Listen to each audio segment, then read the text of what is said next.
안녕하십니까. 바른 목소리 정북방송을 찾아주셔서 감사합니다. 전번 시간에 이어서 데일리 NK와 신인균 씨가 모르는 일들에 대해서 알려주는 그런 방송을 하려고 합니다.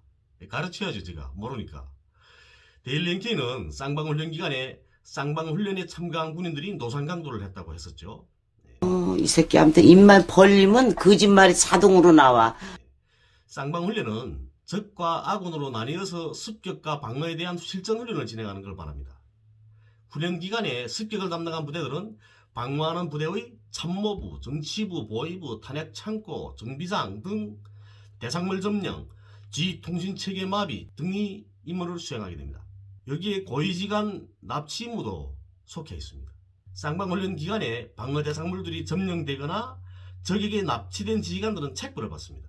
그리고 대상물을 점령하거나 고위지휘관을 납치한 습격조원들은 최고사령관 표창, 화선입당, 각급 국가수훈, 상급학교 추천, 표창휴가 등의 표창을 받습니다.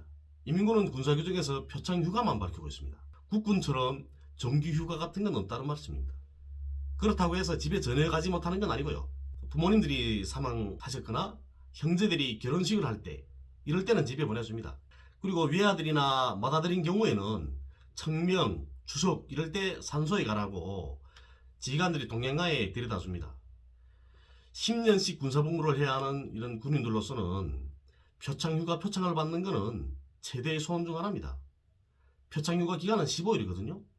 표창휴가를 받게 되면 내가 복무하고 있는 그 부대 정치부에서 우리 고향 당위원회에 누구네 아들이 표창휴가를 받았고 어느 날 몇 시차로 어느 역전에 도착한다는 걸 통보해 줍니다. 그러면 우리 고향 군당 책임비서, 인민위원장, 조직비서, 선전비서, 보안서장, 검찰소장, 재판소장, 그리고 인민위원회 부위원장들, 보위부장 이런 군급 간부들이 직접 역전에 나와서 마중합니다. 그리고 고향 후배들이 꽃다발, 목걸이 이런 걸 가지고 역전에 환영하러 나오는 거죠. 열차에서 내리면 지주악을 울리면서 환영을 해줍니다. 당연히 우리 부모, 형제, 친척, 친구들, 선생님들은 자랑스러워하는 거죠. 그리고 또 학교마다 돌아다니면서 강연도 하고 환영 행사들이 참가도 합니다. 표창휴가를 가게 되면 고향에서 영웅으로 대접해준다는 건 누구나 알고 있는 문제입니다. 그런데 표창휴가 표창을 받기가 쉽지 않거든요. 제일 쉬울 때가 바로 이 쌍방훈련 때입니다. 당연히 이런 표창들이 차려지게 되니까 습격하는 소부대원들은 오목한 시련과 고통을 감내하면서도 대상을 점령하기 위해서 노력하는 겁니다. 제가 병사 시절에는 땅크 부대에서 복무했었거든요. 그 당시에 쌍방훈련에 참가해 본 적이 있습니다. 우리는 방어하는 부대였죠. 그 포스트잇 같이 빨간 딱지가 있습니다. 그 딱지를 우리 대대 건물벽에 붙이게 되면 대상물을 점령한 거로 채주는 겁니다. 강평원들이 다 나오거든요. 추운 겨울이었는데 우리 대대를 점령하겠다고 수풀로 이렇게 위장을 한 겁니다. 그렇게 하고 24시간 넘게 기어들어온 친구를 잡은 적도 있습니다. 나이 어린 친구였는데 건빵 한 봉지 가지고 산을 넘어서 24시간 동안 조금씩 움직이면서 내려왔는데 그 말이야 날이 밝는 바람에 더 움직이지 못하고 대대 운정장 그 지설기에서 그 친구가 숨어 있었던 겁니다. 그런데 일이 안 되게 우리 그 대대 참모장이 노상방뇨 하나 나갔던 거죠. 날이 밝은 다음에 나갔는데 보니까 거기에 수풀이 있는 겁니다. 옹섭삼에서 쭉 보니까 지금 그 수풀에 김이 성게가 서린 거죠. 그러니까 추운 겨울이다 나니까 그 친구 입김이 나와서 풀에 성게가 있겠습니다. 그리고 그 싹 녹는 그리고 그런 입김이 싹 올라오는 게 보이는 겁니다. 그래서 대대 참모장한테 잡힌 거지 그 친구가. 이렇게 쌍방훈련 할 때는 지휘관들도 납치되면 안 되니까 집에 안 들어갑니다. 다 부대에 다 있지. 부대에서 다 묵는단 말이에요.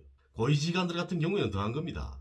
이렇게 그 친구가 잡혔는데 친구가 울며불며 하는 거죠. 한 번만 나달라고. 다시 한 번 하자고. 이번에는 꼭 선거 갈 거라고. 그러면서 이번에 하선 입당하려고 했었는데 표창휴가도 가려고 했었는데 이러면서 막 울며불며 하는 거죠. 너무 분해서. 그리고 쌍방훈련 기간에는 건빵이나 말린 쌀밥 그 같은 전투식량을 공급합니다. 쌍방훈련 기간은 3 내지 4일 정도거든요. 길지 않습니다. 습격이라는 거는 빨리 치고 빨리 빠져야 되는 거죠. 며칠씩 퍼질러 앉아있게 되면 포위되고 소멸되는 거죠. 체포되는 겁니다. 그렇기 때문에 훈련도 2, 3일, 길어서 3, 4일 안에 결소가 들어갑니다. 8.26 훈련소 보위부장도 납치 대상자에 속합니다. 이런 건 인민군에서 쌍방훈련에 참가했던 적이 있는 사람들은 모두 알고 있는 문제입니다. 그리고 10년 이상의 군사복무를 하는 인민군 군인들은 쌍방훈련에 참가해본 적이 없는 사람은 없습니다. 그런데 보위부장이 자신도 납치 대상자라는 걸 알면서 쌍방훈련 기간에 집으로 퇴근한다고요. 이건 말도 안 되는 겁니다. 그리고 806 훈련소 지휘부를 점령할 임무를 받게 되면 그 습격조는 그 사령부 지휘부 고위군관들이 자동차 번호까지 다 외웁니다. 자기들이 납치해야 될 그런 대상자들인데 그걸 숙지하고 있지 않으면 안 되는 겁니다.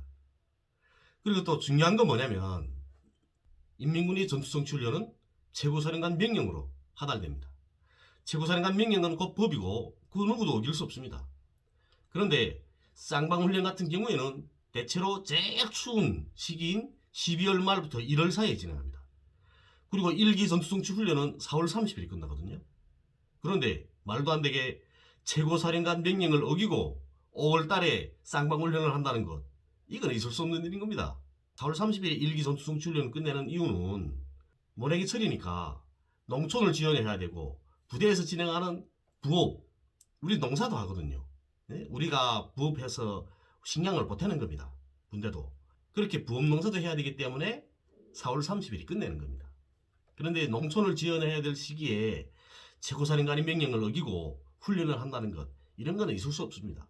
여기까지 들어보시게 되면 데일리 인케이 인민군 내부 소식통이 전하는 소식이라는 건 모두 거짓말이라는 걸 아실 수 있겠죠. 제가 늘 하는 말이지만 적에 대한 가짜 정보를 제공하는 것도 이적행위입니다. 우리 민족이 더 밝은 앞날을 위해서 더 열심히 노력하는 전국방송이 되겠습니다. 감사합니다.